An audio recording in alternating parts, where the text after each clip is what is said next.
ng taong bayan pinambabayad sa mga AJK. Correct! Correct, with agree. Pati yung mga vlogger ng panahon ni dating Pangulong Duterte. Ito ang hamon ko dati, di ba? Kung natatandaan ninyo, maglabasan tayo ng bank account na ATM. ATM, ballot buy. Hindi tayo may mention ni ballot buy. Ito si Muking. Kung ikatapik man ito ni ballot buy, si Muking, sigurado, puro magiging favor lahat kay Muking ang sasabihin ni ballot buy. So yan no, so kamusta po mga ka-Streetwise? Ako po si Takero Miyamoto at welcome po sa aking munting channel. So mga kababayan, so meron pong inamin itong si Nino Barsaga. So kilala nyo naman siguro kung sino si Nino Barsaga, di ba? Na siya po ay admitted or umaamin siya na siya po ay naging attack dog at bayaran po ng mga Duterte nung si Digong pa yung presidente. So alam nyo no, merong sinasabi kasi nung Quadcom, so i-connect natin to no. So nung Quadcom kasi, merong sinasabi itong si Rina Garma na Muking Espino. Okay? So itong si Muking Espino daw po sa Quadcom ang nagsasabi na sa kanya pumupunta yung pera para pambayad sa reward ng patayan. So ang nakakatuwa dito no, sinabi ni Nino Barsaga na itong same Muking po na to no, itong Muking na babae na to no, Muking Espino, siya rin pala yung nagbabayad sa mga vlogger ni Duterte. Nung si Duterte yung presidente. So tulad ni Banat Bay, yung mga luma nila Mocha, kasama na rin po siya dito. So para hindi tayo malito no. So ito pakita ko to sa inyo no. Sabi dito, Duterte camp spent $200,000. So dollars to for Troll Army Oxford study finds. So yun, so mayroong ebidensya po yung Oxford na nagbabayad po talaga ng Troll Army itong si Duterte. So, sana all, no? So, ngayon, papasok kayo tayo dito sa Quadcom. Diba? Bongo's aide summoned next House hearing on drug war. So, yung assistant po ni Bongo, na si Muking. So, basahin natin to Sabi dito. No, the House of Representatives Quadcom Committee has summoned Ermina Espino. Espino pala. A trusted aide of Senator Christopher Bongo and alleged accomplice in the financial operations related to the Duterte administration drug war.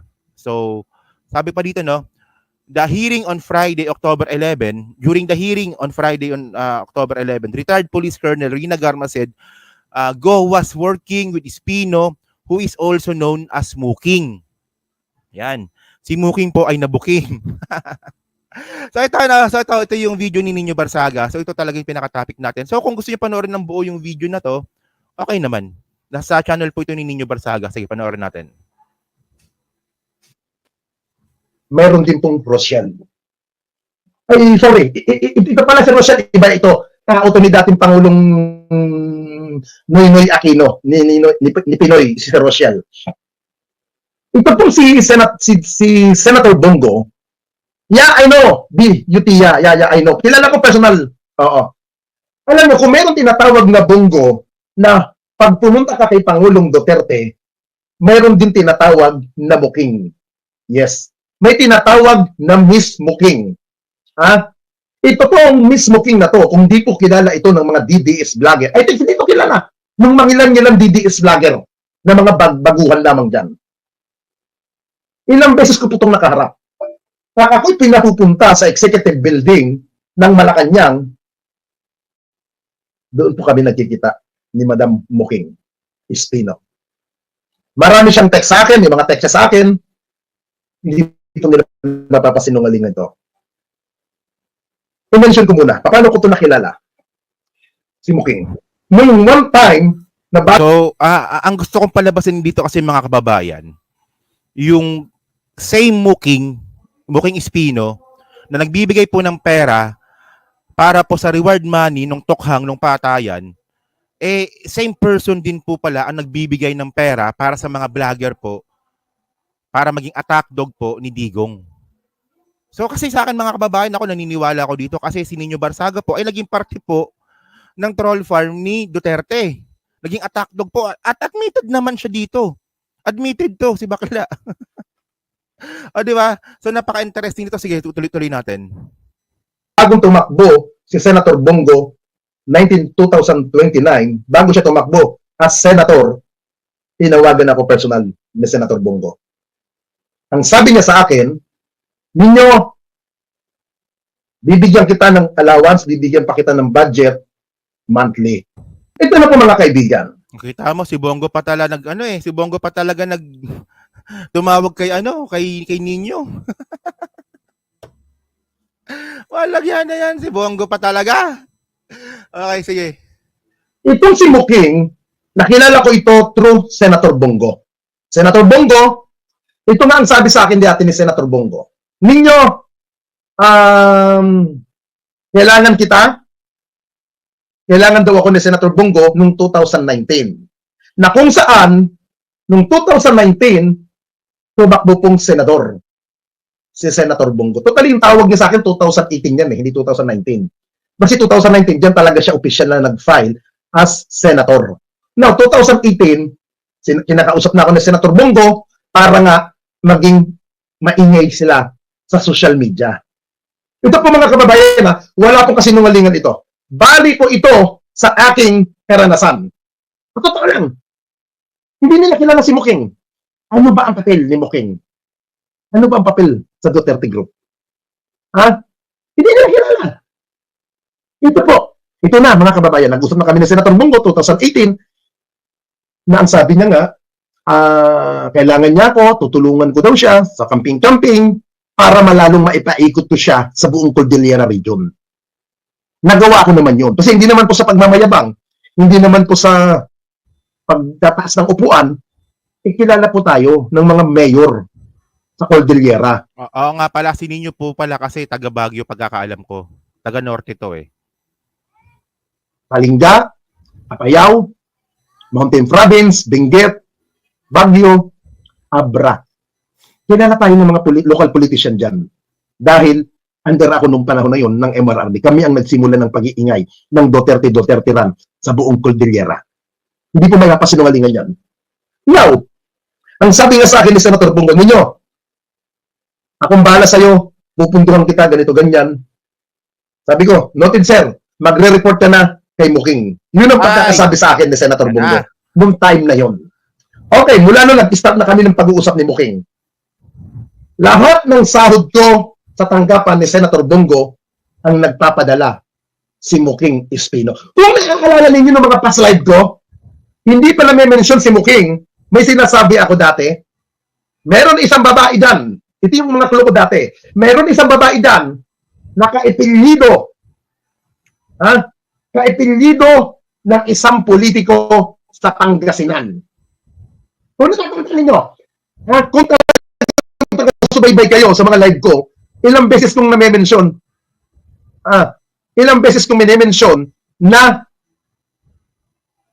okay, tapos na pala. Okay.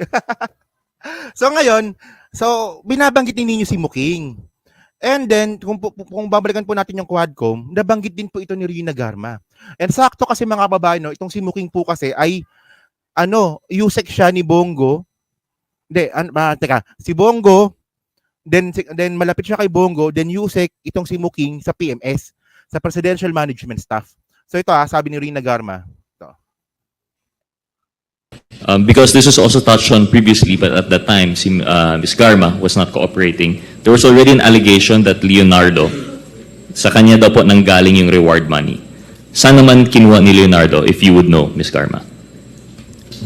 Yun, Mr. Chair, I heard from Pedro, there was a time na lumabas siya na sa IDG, nagkakamot ng ulo kasi namumblema na siya.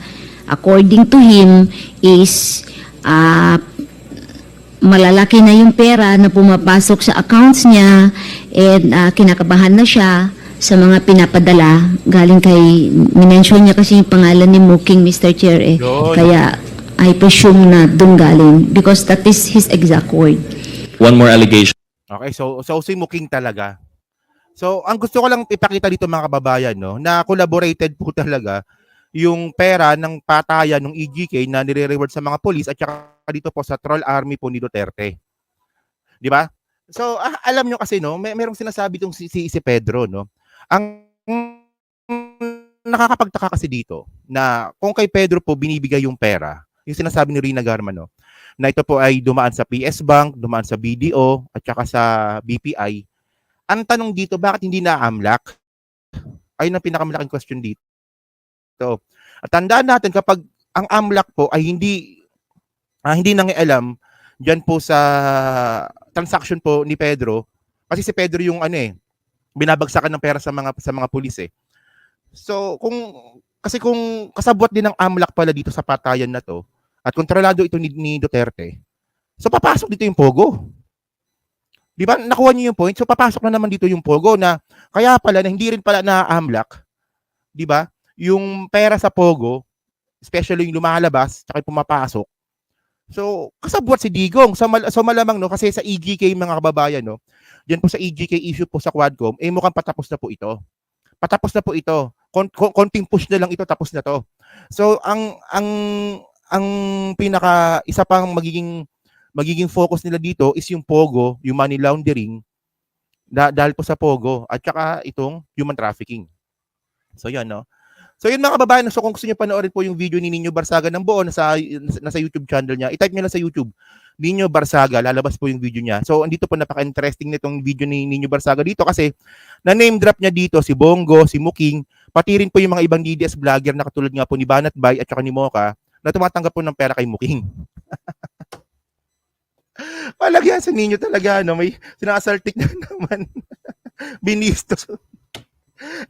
So yun mga kababayan, no? So dyan po, mixing content lang po ito. No? So dyan po sa Team Replay, no nga po masabi nyo nga po dito, sa revelasyon po ni Nino Barsaga, palagi namang may revelasyon to no?